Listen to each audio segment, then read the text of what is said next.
All right, today we are opening up a case file on a tiny, microscopic creature that has been tormenting people for thousands of years. It causes an itch so intense, it's literally made its mark on history. So let's get right into it and uncover the world of the itch mite. You know that feeling, right? An itch you just can't seem to scratch. But what if that itch was something more than just a passing annoyance? What if it was actually a sign of a full-on infestation, an ancient problem that's making a major comeback right now? 200 million. At any given moment, that's roughly how many people around the globe are infested with scabies. We're not talking about some rare, far-off disease here. This is a massive global health issue, affecting hundreds of millions of people as we speak. So why are we digging into this right now? Well, because after being pretty well managed in many parts of the world, this ancient parasite is showing up again, and with a vengeance. It's posing a new and pretty urgent challenge for public health. So, let's meet our culprit, Sarcoptes scabiei. This is the tiny mite behind the condition we all know as scabies. And here's a fun fact for you. It was actually the very first microscopic cause of a human disease ever to be officially identified, all the way back in 1687. And believe me, this isn't just a problem somewhere else. Take a country like the Netherlands.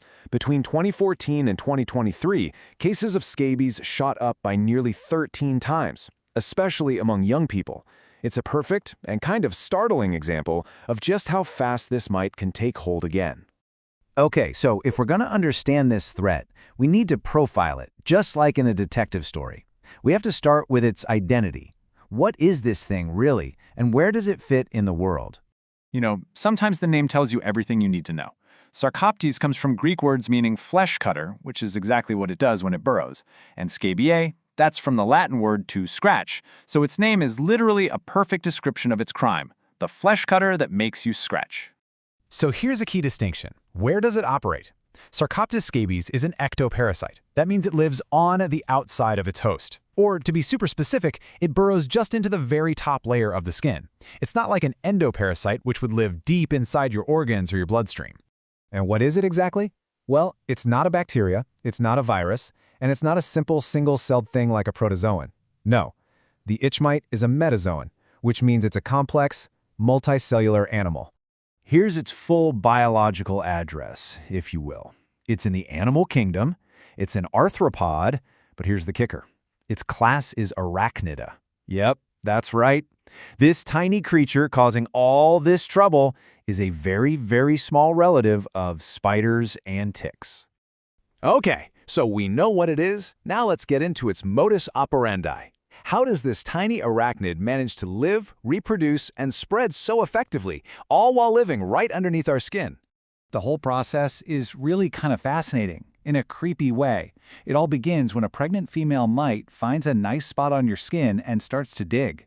She's not just taking a bite, she's excavating a tunnel, a burrow, to create a home where she can lay her eggs. Let's break that down real quick. So mating happens right on the surface of the skin. Then the female burrows in and starts laying eggs.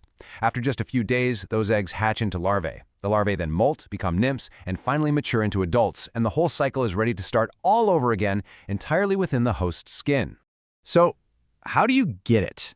This is the most important part. It spreads through direct and usually prolonged skin-to-skin contact. We're not talking about a quick handshake or a brief hug. It typically takes about 15 minutes or more of continuous contact, which is why it so often spreads within families, couples, or in other close-quarter situations. All right, it's time for the damage report. What does this infestation actually look and feel like? And more importantly, how bad can it really get?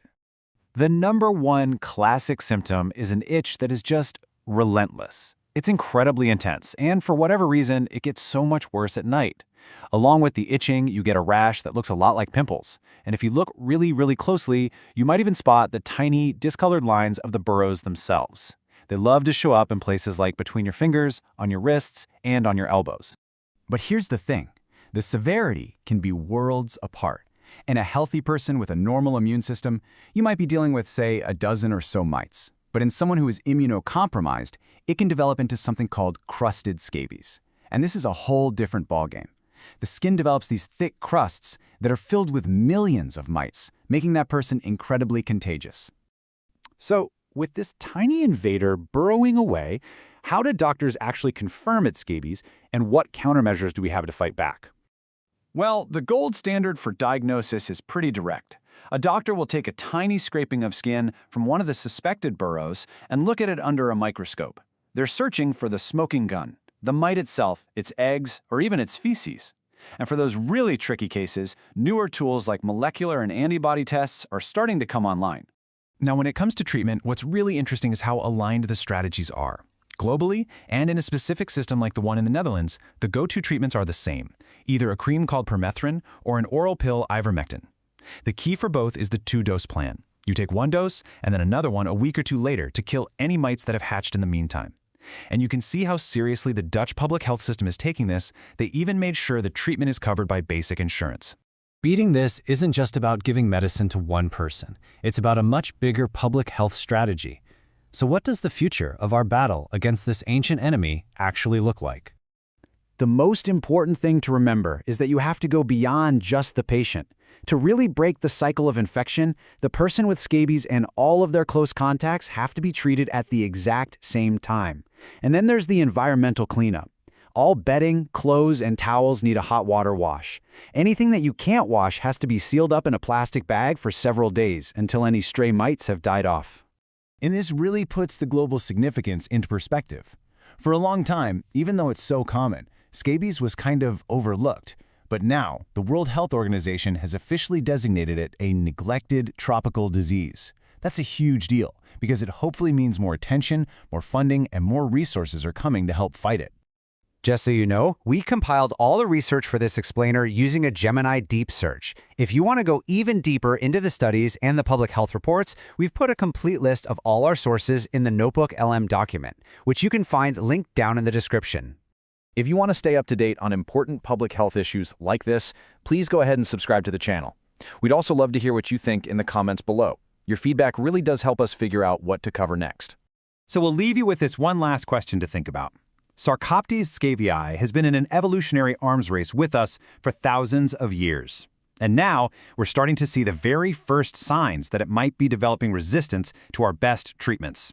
So the real question isn't if our strategies need to adapt, but how fast and how creatively can we change to stay one step ahead of it.